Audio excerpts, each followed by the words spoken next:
Merci à toi de nous retrouver pour cette deuxième partie.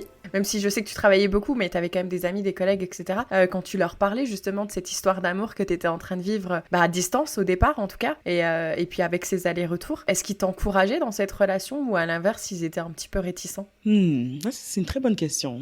Je me dis, mes amis proches m'ont bien motivé, mais je dirais que, parce qu'après ça, il y a eu un incident qui a causé que j'ai perdu mon boulot. À, à cause de cet incident, je dirais que les gens ont utilisé cette situation contre moi. So, je Oh, dirais wow. qu'au début, ouais, c'était oh, ben c'est cool, elle va en Jamaïque, elle a rencontré quelqu'un.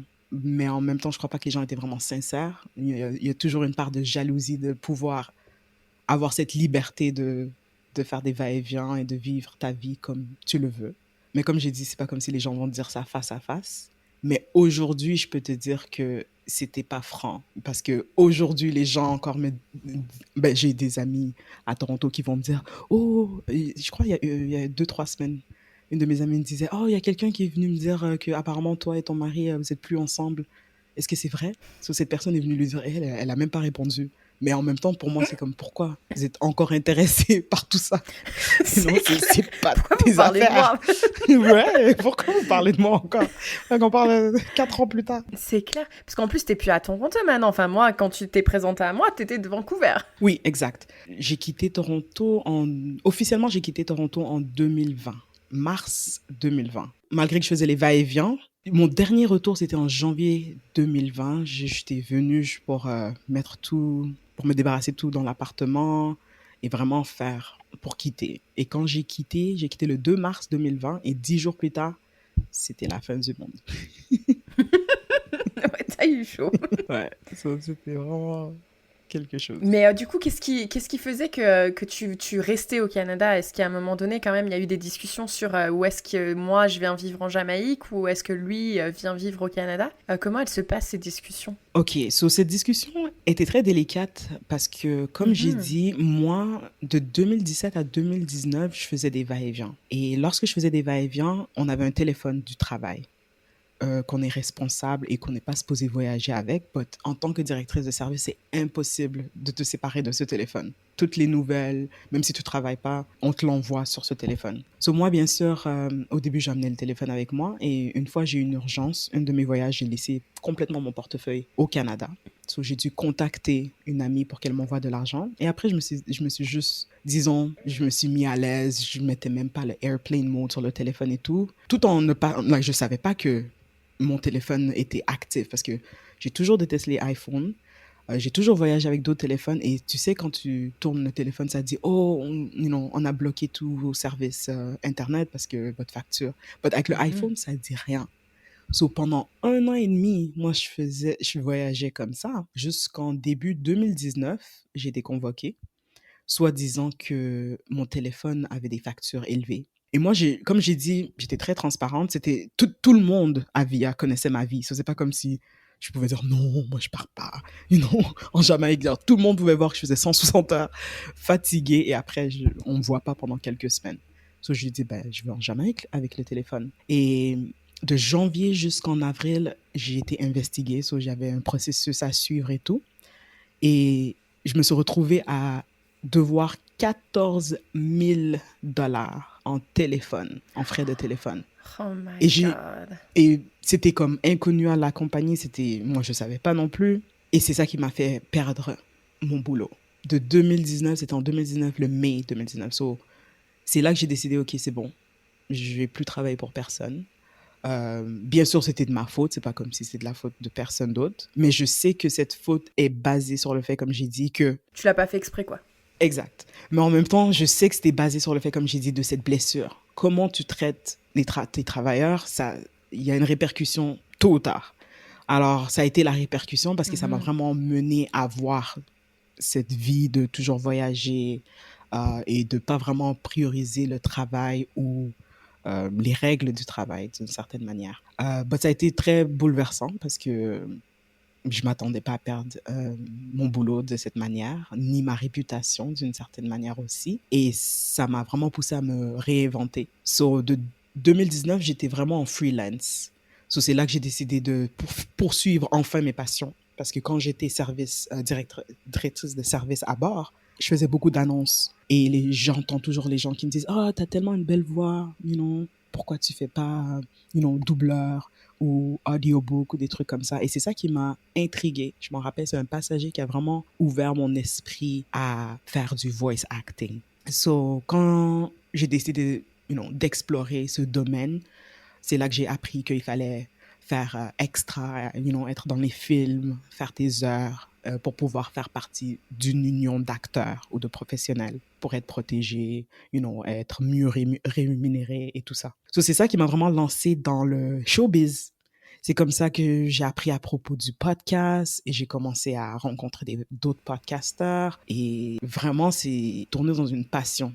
C'est ça qui m'a fait dire, après 1 an de freelance à Toronto, parce que j'arrivais même pas à trouver vraiment un boulot dans mon domaine, parce que ça faisait plus de 5 ans ou 6 ans, j'ai jamais dû chercher un boulot. So, j'étais comme un peu off track. So, la discussion, quand la relation a commencé, était très linéaire dans le sens que c'est moi qui allais venir en Jamaïque, parce que je me suis dit, OK, ça fait 1 an que je suis au Canada, je peux faire mon freelance, je peux faire le voice acting partout dans le monde. So, c'était vraiment la première occasion, je me suis dit, ah bon, ben, je vais aller à l'étranger, en Jamaïque, et je vais rester 1 an, je vais rester un peu plus longtemps. Parce qu'avant ça, je restais juste le minimum que tu peux rester, qui est 3 mois au moins. So, cette année-là, je me suis dit, bon, je vais me lancer, je vais aller 1 an et voir. But comme je disais, Dieu, il m'a dit, j'ai un autre plan pour toi, Rocker. Toi, tu mérites plus qu'1 an quand même. T'as besoin de repos. C'est ça. T'as tout compris. Et c'est comme ça que je vais se retrouver à être là pendant la pandémie. Et bien sûr, la pandémie aussi a dicté le reste de mon voyage parce que mars, j'étais supposée d'être là de mars jusqu'en août. Et après, je pouvais faire une extension. Puis mon extension, j'ai vu que, je vais juste attendre de voir qu'est-ce qui va arriver dans le monde. Et après, en décembre 2020, j'ai découvert que je vais être maman. So, à ce moment-là, les idées de revenir au Canada commençaient à revenir et tout. Mais je suis tombée malade. So, j'ai eu une grossesse vraiment maladive les premiers 5 mois. Et mon docteur m'a recommandé de ne pas voyager. So, je suis restée encore sur l'île. Et après ça, le président Trudeau a décidé de couper tout lien avec les Caraïbes. So, plus de vols. So, ça fait que je suis restée encore plus longtemps en attente de retourner au Canada. Et entre-temps, quand j'ai quitté Winnipeg pour Toronto, mes parents, ils ont déménagé au Texas. So, j'allais aussi aux États-Unis faire des va-et-vient. Ouais. So, eux, ils étaient au Texas. Mais en 2020 aussi, mon père, il a perdu son boulot. So, ils ont fait comme un retour au Canada. Parce que quand tu fais un retour au Canada, les papiers, blablabla, quand le Trudeau a rouvert les portes et tout, j'étais 37 semaines. So, j'étais presque due. So, bien sûr, c'est pas recommandé de voyager. Ouais, So, j'ai décidé à ce moment-là. Ouais. So, à ce moment-là, j'ai décidé, bon, je vais avoir le bébé en Jamaïque. So, ça, c'est une autre aventure. Mais c'est ça qui a... petites aventures dans ton aventure, à toi. Je te jure. Et c'est comme ça que je me suis retrouvée à rester 3 ans. So, après tout ça, le temps que je trouve les papiers, comment passer la citoyenneté à mon fils, c'est ça qui a poussé le retour, parce que lorsqu'on est allé à l'ambassade, ils nous ont dit, bon, pour passer la citoyenneté, ça prend, je crois que c'était à cause de la pandémie aussi, ils ont dit que ça va prendre 17 mois. So, jusqu'à aujourd'hui, j'ai toujours pas reçu la citoyenneté de mon fils. Par contre, le passeport prend que 20 jours. So, tout ce que j'avais besoin de faire, c'est d'acheter un billet qui prouve que je reviens au Canada. Et c'est comme ça qu'on a pu faire un retour. Et par ce temps, mes parents, ils sont à Vancouver. So, c'est ça qui nous a poussés à revenir au foyer familial. Et ça, c'est cette année, en 2023, qu'on a fait un retour. On a fait nos papiers et tout. Mais vite fait, encore une fois, moi, santé mentale, quand je suis au Canada, c'est 0. So, vite fait, je suis revenue en Jamaïque. J'arrivais pas à trouver une garderie pour mon fils. Le système est beaucoup plus compliqué par rapport en Jamaïque, où c'est très, très facile de trouver quelqu'un pour garder ton enfant. Ouais, so, c'est ça qui m'a... Puis tarif doit pas être le même non plus. Ouais, exactement. C'est ça. Le coût de la vie, c'est rien. Si tu arrives à faire de l'argent à l'étranger, pour le bien de notre famille, on s'est dit, bon, restons en Jamaïque, c'est le mieux.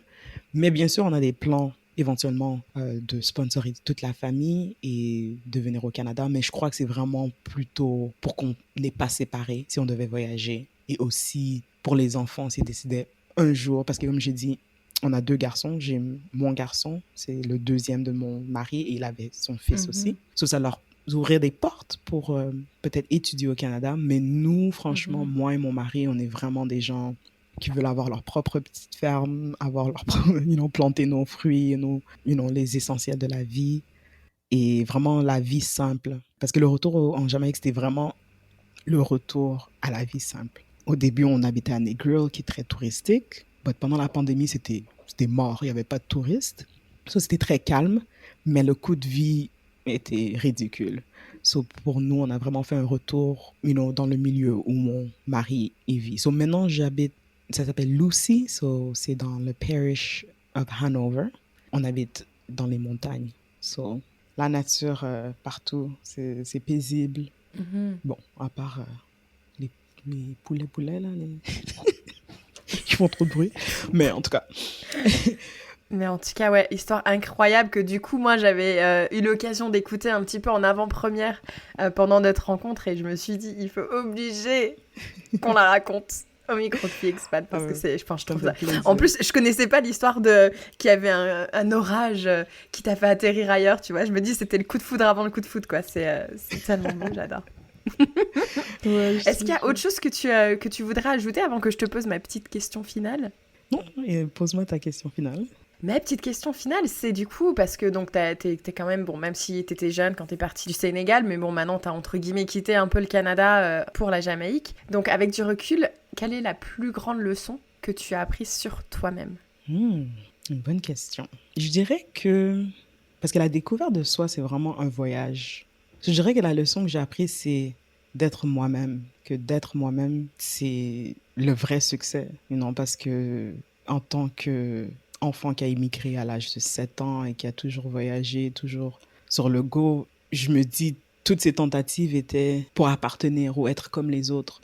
Mais une fois que tu décides de vraiment prendre les rênes de vivre ta vie selon tes propres termes, c'est vraiment faire un pacte avec toi-même que c'est fini, genre tu vas être toi-même pour le restant de ta vie, tu vas plus suivre les normes ou la culture ou la religion, mais vraiment découvrir ton propre parcours, ta propre vie d'une certaine manière. Je dirais que c'est la plus grande leçon que j'ai apprise. Et ça, tu dirais du coup que tu l'as appris surtout par le voyage, en commençant à voyager en solo? Ouais, parce que franchement, avant ça, j'ai toujours voyagé des copines. So, c'est vrai que la Jamaïque, c'est Mhm, mon premier voyage solo. Mais mhm, vraiment, comme j'ai dit, d'avoir pris la décision de prendre, parce que comme j'ai dit, la blessure a causé le fait que je me suis dit, bon, je me suis jamais mis ouais.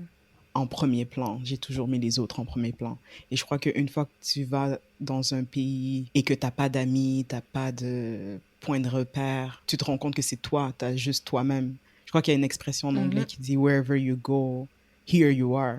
Parfois, on voyage comme si, genre, on essaie de se sauver d'une situation, mais la situation te retrouve parce que c'est ici, c'est dans ta tête. J'ai dû faire beaucoup de travail d'acceptance, d'accepter le fait que ben c'est OK d'être moi et de vivre partout dans le monde, de pas être posé, de pas avoir un boulot. Et dans le temps, j'avais même pas d'enfant. So, quand je suis arrivée en Jamaïque, je faisais partie des gens qui sont comme ah, elle a plus de 30 ans, elle a toujours pas d'enfant, elle est toujours pas mariée. Mais moi, tout est arrivé à 30 ans. So, 29 ans, je suis arrivée en Jamaïque, 30 ans, il a proposé 31. On s'est mariés par 32, j'ai eu un enfant. So, Vive tu les peux 30 ans, voir que... c'est ça. Et je- L'évolution des 30 ans. Exactement. Et dans une semaine, je vais avoir 35 ans. So, c'est Ouh, qu'est-ce qu'elle vraiment... nous réserve aux 35 ans? Attention, j'ai hâte de Oh, voir ça. ouais, mais- Mais là, aujourd'hui que t'es maman, est-ce que tu arrives quand même à toujours te mettre toi en priorité ou est-ce qu'aujourd'hui, maintenant, c'est plutôt bah, tes fils qui sont en priorité? Je crois que quand tu deviens maman, tout est amplifié. So, si tu avais des problèmes avant de demander pour de l'aide, ben, t'es foutu. Quand tu deviens maman, c'est encore plus dur de demander de l'aide. Prioriser soi-même devient encore plus dur parce que maintenant, tu as un autre humain pour lequel tu es responsable. Mais je crois qu'à un certain point, juste comme quand tu te blesses, cette fois-ci, j'ai pas dû attendre jusqu'à que quelque chose m'arrive. Ça a vraiment été une inspiration de dire que, oh, il faut que je me mette en priorité parce que si je me mets pas en priorité, tout le monde perd. Je peux pas aider les autres si je peux pas m'aider moi-même. So, j'ai vu l'importance en ayant mon fils que même si tu deviens maman, que tu décides de pas devenir maman, le challenge est le même. Ouais, c'est vraiment d'accepter qui tu es et d'être capable de le dire haut et fort. Et je crois que la partie qui est plus dure, c'est vraiment la honte. Certaines personnes, c'est une honte. Certaines personnes, peut-être, c'est... comment tu dis guilt en français encore? Guilt, c'est se sentir coupable. Ouais, parce que je crois qu'il y a beaucoup de culpabilité, peu importe que t'es maman ou pas, de savoir que, oh, peut-être tu vis pas la même vie que les autres, mais t'acceptes que t'as quand même une belle vie et que t'as quand même réussi. So, je dirais pas, devenir maman, c'est pas ça qui m'a fait réussir, c'est vraiment d'être capable d'être la même personne et de quand même poursuivre mes rêves malgré que je suis une maman. Parce que j'aurais pu décider en plein milieu de ce voyage et dire, ah bon, maintenant que je vais avoir un enfant, c'est bon, je rentre au Canada, je veux plus de cette aventure. Mais je suis encore dans l'aventure. Chaque jour, d'être une maman me rappelle que, waouh, c'est cool que mon fils pourra grandir et savoir que, bon, j'ai jamais travaillé pour personne, je l'ai toujours nourri, je l'ai toujours, je me suis occupée de lui et je suis avec lui à la maison parce que maintenant que je travaille de la maison, j'ai pas besoin de l'amener à la garderie tous les jours. Mais si je prends le choix qu'aujourd'hui, c'est pour journée maman, ben, je l'amène à la garderie. Ou même maintenant, Super. dans notre discussion, je suis à Baltimore pour une autre conférence aux 4 jours sans bébé. Wouhou! Pam, palap. Attention, elle va encore être la dernière à récupérer sa valise. Je te jure. Attends, janvier 2024. T'es pas prête. Prépare-toi. Mais écoute, merci beaucoup Rokhaya, je trouve c'est très inspirant et c'est une belle note finale de cet épisode. Donc un grand merci à toi d'avoir pris le temps pendant cette conférence d'échanger avec moi. Ça m'a fait plaisir. Hâte de voir ce que tu nous réserves pour les 35 ans. Yeah! Ben, ça m'a trop fait plaisir, Kelly. Et franchement, ça me fait plaisir d'être sur ton podcast. Et ça continue parce que franchement, beaucoup d'entre nous recherchent cette vie et ce bonheur. Et le fait que tu as créé une plateforme qui nous permet de partager, ça me fait toujours plaisir. Les rencontres sont jamais pour une raison, c'est toujours pour une raison. Exactement, et encore nous, il y a des petites choses qu'on va faire ensemble, je le sens. Et d'ailleurs, toi qui nous écoutes, n'hésite pas à partager cet épisode à une amie, à une cousine, à une tante, à une maman, peu importe. Partage l'épisode, t'as juste à lui envoyer le lien sur WhatsApp, ou tu peux aussi le mettre en post sur Facebook ou en story sur Instagram. Ça aide beaucoup à partager ce genre d'histoire super inspirante. N'est-ce pas, Rokhaya? Oui, merci d'être à l'écoute. Bisous, ciao ciao. Ciao, ciao.